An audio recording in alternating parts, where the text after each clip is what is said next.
Assalamualaikum warahmatullahi wabarakatuh. Halo teman-teman, gimana kabarnya? Semoga baik-baik saja ya. Oke, di sini kami dari kelompok 5 mata kuliah Sosiologi Olahraga akan menjelaskan materi tentang HAM dan olahraga.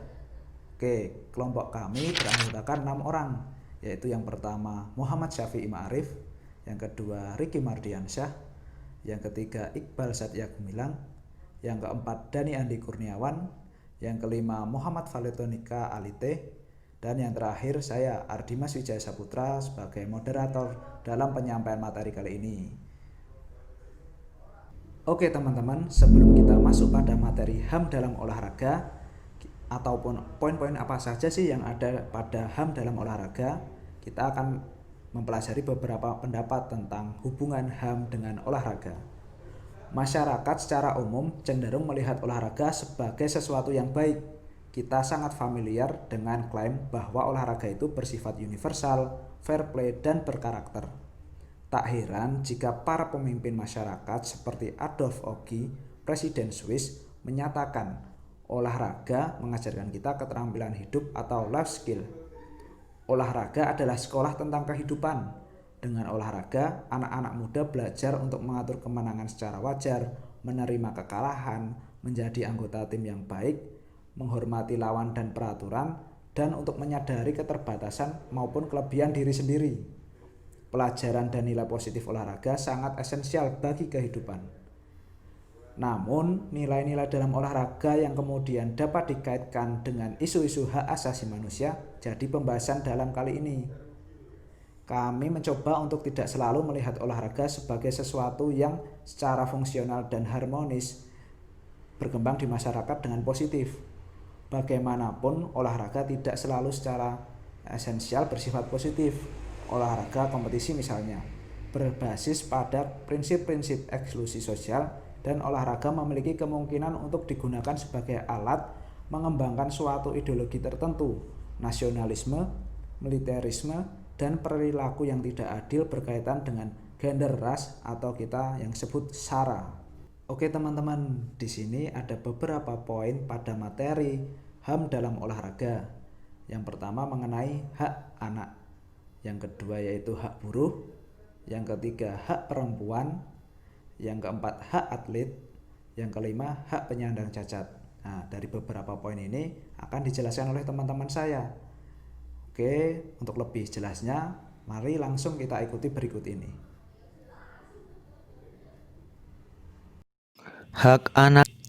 Karena olahraga dan aktivitas jasmani identik dengan anak muda, dan karena dalam 30 tahun terakhir terlihat jelas gerakan anak muda dalam olahraga performa tinggi, misal talent scouting dan spesialisasi dini, maka tidaklah mengejutkan jika muncul sejumlah pernyataan berkaitan dengan hak anak dalam olahraga. Pada awalnya, para ilmuwan olahraga merekomendasikan beberapa hak anak untuk diperhatikan. Misalnya, Martens dan Sheffield 1979 melontarkan Bill of Rights for Young Athletes dengan mendaftar 10 kondisi hak, yaitu yang pertama, hak untuk berpartisipasi dalam olahraga. Yang kedua, hak untuk berpartisipasi pada tingkat yang sepadan dengan masing-masing kedewasaan dan kemampuan anak. Yang ketiga, hak untuk memiliki kepemimpinan orang dewasa yang berkualitas. Yang keempat, hak untuk bermain sebagai anak dan bukan sebagai orang dewasa. Yang kelima, hak anak-anak untuk ikut serta dalam kepemimpinan dan keputusan-keputusan partisipasi olahraga mereka. Yang keenam, hak untuk berpartisipasi dalam lingkungan yang aman dan sehat. Yang ketujuh, hak atas persiapan yang tepat untuk berpartisipasi dalam olahraga. Yang kedelapan, hak atas kesempatan yang sama untuk berjuang untuk sukses. Yang kesembilan, hak untuk diperlakukan dengan bermartabat. Yang kesepuluh dan yang terakhir, hak untuk bersenang-senang dalam olahraga. Selain itu, Galasso 1988 menjabarkan 6 hak dasar bagi atlet anak, di mana hak yang paling fundamental adalah hak untuk determinasi diri atau self-determination, yaitu motivasi intrinsik keadaan yang berasal dari dalam diri individu sendiri yang dapat mendorong melakukan tindakan tujuan yang individu inginkan sendiri. Dalam determinasi diri menunjukkan seseorang untuk mencari pengetahuan yang baru, tantang dalam diri sendiri, menemukan hal-hal yang baru yang pada akhirnya akan diterapkan dalam kegiatan dan tindakan seseorang yang akan dilakukan sesuai dengan kebutuhan. Hak ini berfokus terutama pada kemauan atas perilaku bertekad diri, sosial, dan kondisi budaya yang melaksanakan itu sendiri. Defense for Children International menegaskan perhatian mereka terhadap eksploitasi anak melalui olahraga performa tinggi dan jual beli juara. Organisasi ini mengadvokasi 5 hak dasar, yakni hak untuk 1. Menentukan perlakuan terhadap tubuhnya sendiri, 2. Berkonsultasi, 3. Integritas jasmani psikologi, 4. Berteman kepada siapa saja yang diinginkan, 5. Pendidikan. Berbagai rekomendasi tersebut di atas membangun isu-isu penting berkaitan dengan hak anak dalam olahraga.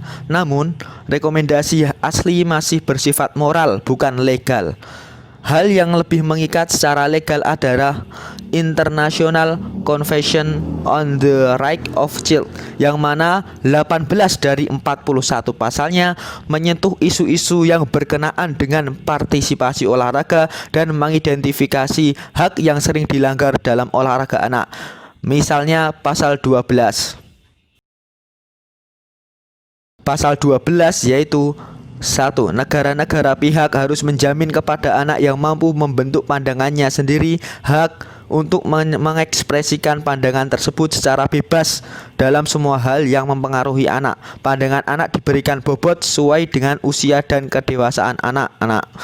Yang kedua, untuk tujuan ini, anak secara khusus harus diberi kesempatan untuk didengarkan dalam setiap proses peradilan dan administrasi yang mempengaruhi anak, baik secara langsung atau melalui perwakilan atau badan yang sesuai, dengan cara yang sesuai dengan aturan prosedural nasional hukum.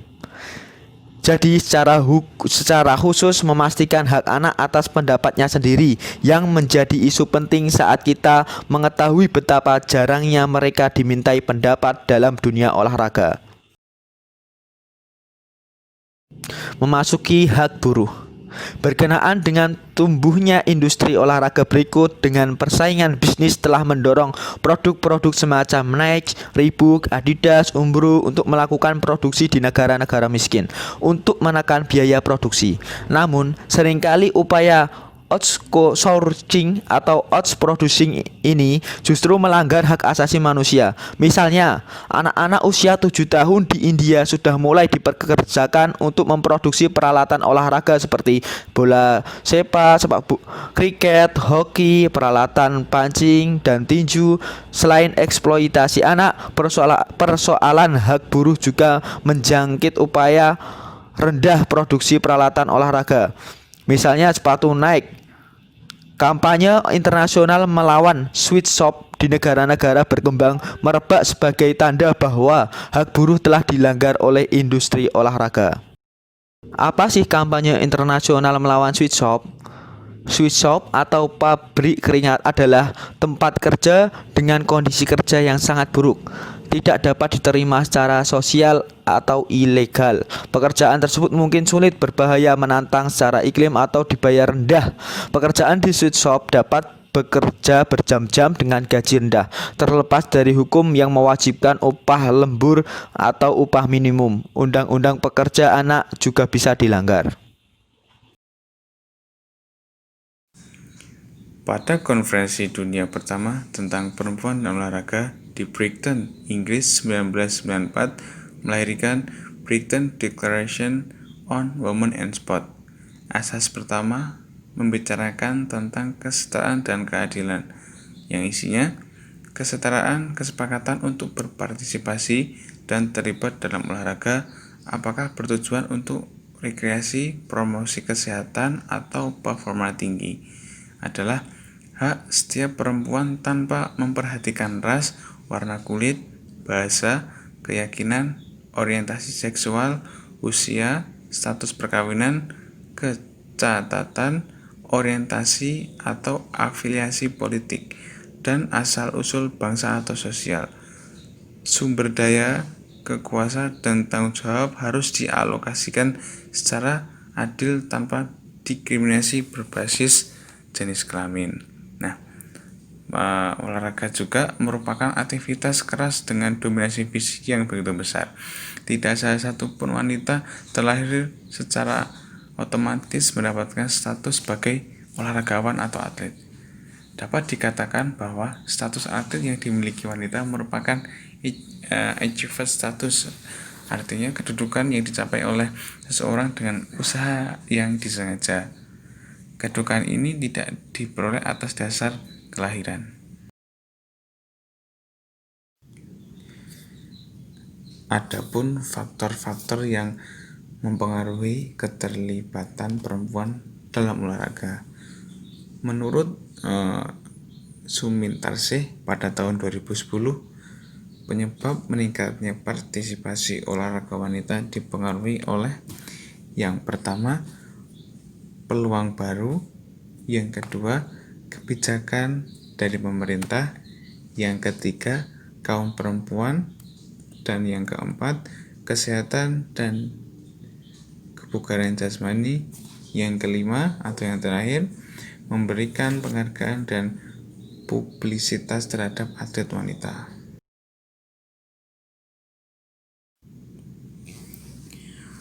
Perubahan yang paling dramatis dalam dunia olahraga yaitu meningkatnya partisipasi oleh kaum wanita.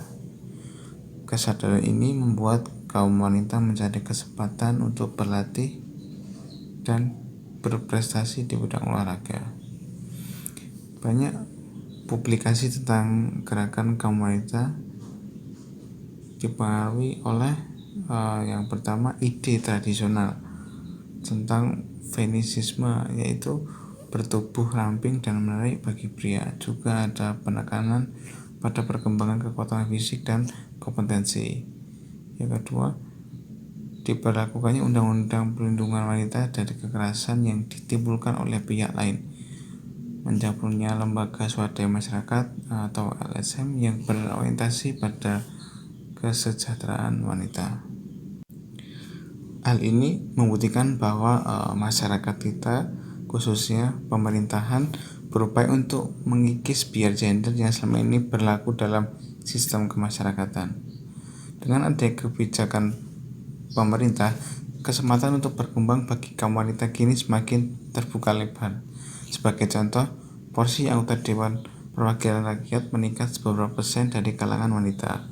Serikandi Indonesia yang berlaga di bidang olahraga juga semakin banyak dan semakin berprestasi.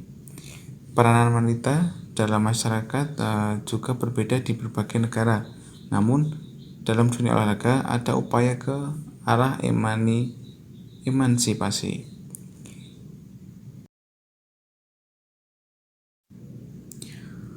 Prestasi para wanita dalam olahraga sudah sangat luar biasa.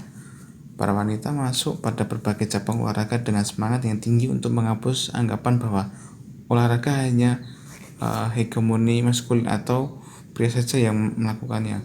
Seperti yang diungkap oleh IOC pada 2007, bahwa semula para wanita yang berlaga di Olimpiade hanya mengikuti cabang olahraga tenis, berlayar, kriket, menunggang kuda, dan golf. Sekarang para wanita sudah dapat memainkan berbagai cabang olahraga modern seperti sepak bola, hoki, bela diri, dan lain sebagainya. Sekarang ini banyak wanita berprestasi sebagai atlet yang menggantung hidupnya dari prestasi di ajang olahraga. Contoh prestasi oleh atlet wanita adalah seperti Susanti yang mengotor medali emas di Olimpiade Atlanta, petenis Yayu Basuki yang pernah masuk dalam jajaran petenis elit dunia wanita, dan lebih banyak lagi prestasi atlet wanita yang lainnya. Berikutnya adalah hak atlet. Legislasi HAM juga menginspirasi peningkatan penghormatan terhadap hak atlet, mengakui bahwa atlet harus mendapatkan perlindungan yang sama sebagaimana dinikmati oleh semua warga negara. Dan berikut adalah macam-macam hak atlet. Yang pertama, bebas dari diskriminasi. Yang kedua, seleksi untuk mewakili tim. Yang ketiga, alokasi bonus dan hadiah. Dan yang keempat, disiplin dan hukuman. Meskipun sudah jelas dan secara tertulis ada beberapa hak atlet yang cukup menggembirakan, namun beberapa persoalan HAM masih menghantui. Praktik-praktik keolahragaan masih secara nyata melanggar pasal-pasal dalam UDHR, misalnya pasal 3, menandaskan hak atas keamanan personal. Klub dan organisasi olahraga cenderung tidak memperhatikan perlindungan jangka panjang terhadap kesejahteraan jasmaniah atlet. Yang kedua, pasal 4, menekankan bahwa tidak ada seorang pun yang dapat melakukan perbudakan atau kerja paksa.